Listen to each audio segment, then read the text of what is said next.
So Valentine's Day is just around the corner, but we don't want to hear that.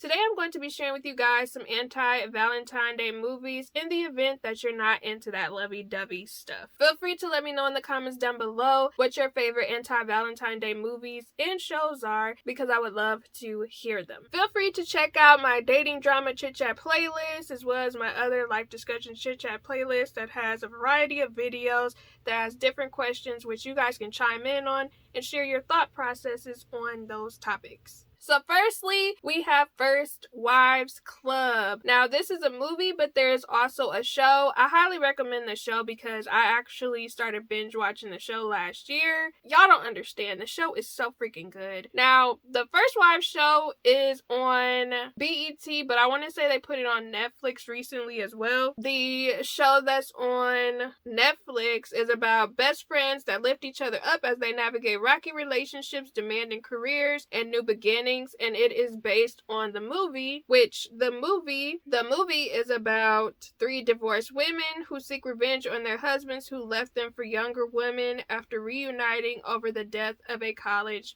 friend. I want to say I watched the First Wives Club movie when I was much younger, and it still stayed with me to this day.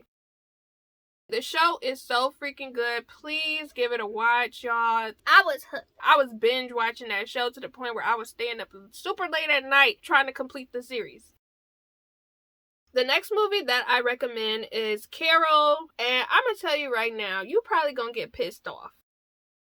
You probably are going to get pissed off a little bit watching this movie, because I know this movie definitely made me upset. I was very invested in this movie. The acting was amazing. Now, I will say this is a lesbian movie, so I'm just giving y'all a heads up. But it is about an aspiring photographer who spots the beautiful, elegant Carol perusing the doll displays in a 1950s Manhattan department store. The 2 women develop a fast bond that becomes a love with complicated consequences. This was such a good movie. Probably one of the best romance movies I've watched in a while. And the main reason I say that is because one thing about me, I am a person who I likes for movies to make me feel strong feelings. And Carol is definitely one of those movies that will have you feeling strong feelings by the end of it. When I finished watching this movie, I instantly got up, went in the other room, and started complaining to my mom about this movie. Because I was like, girl, crazy work.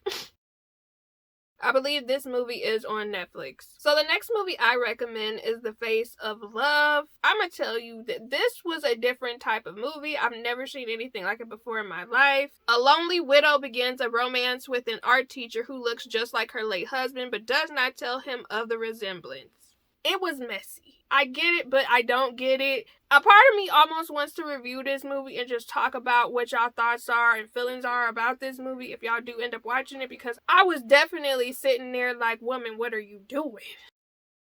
But to me, it was a very interesting concept of what would you do if your significant other passed away and then sometime down the line you end up meeting somebody who looks exactly like them. What would you do?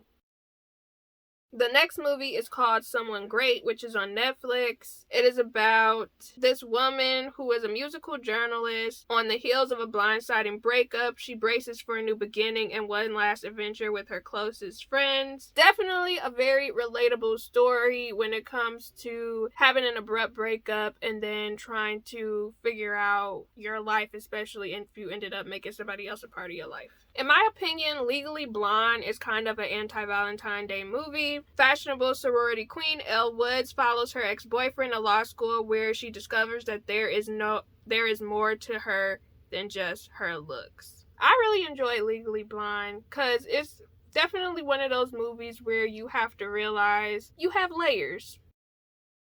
It's not just looks. You have layers. Also, you don't have to make a man your whole world. So this is probably one of my top 2 movies, and this is Get Out. Highly recommend Get Out. If you've never seen it, it's like a psychological horror thriller movie. When a young African-American man visits his white girlfriend's family estate, he becomes ensnared in a more sinister real reason for the invitation. One of the top tier horror movies, I'm not gonna lie to you. It was pretty good. And the experience seeing that in the movie theaters, one of the best experiences apart from going to see Marvel movies.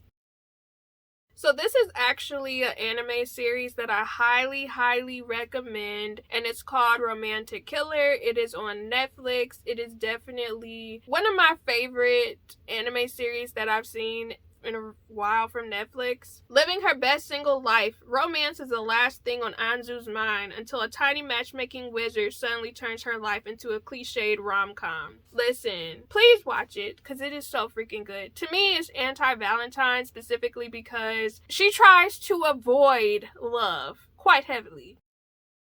One of my absolute favorites is John Tucker Must Die. I was completely obsessed with this movie when I first saw it.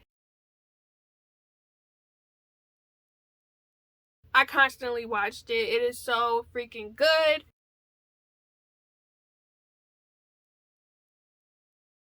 Three ex-girlfriends of a serial cheater set up their former lover to fall for the new girl in town so they can watch him get his heart broken.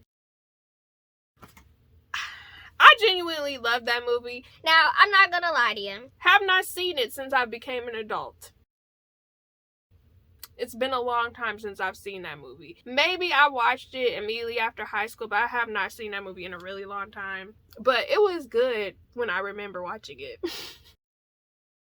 You can also check out Divorce Court. Because I'm not going to hold you. Divorce Court will get you in a tizzy where you're like, you know what? I'm good on relationships. Completely good. Also, if you guys want to support me, you can get this Daria Sad Songs from the 90s sweatshirt. You could get it as a sweatshirt as well as a hoodie, t-shirt, tote bag. I'll leave a link down below to it if you guys are interested in getting it for yourself. Let me know if you've watched any of these and you actually like them in the comments down below. Feel free to let me know what your favorite anti-Valentine, anti-love movies are because I would love to hear your thoughts. But I'll be seeing you guys again soon. Stay blessed, stay positive.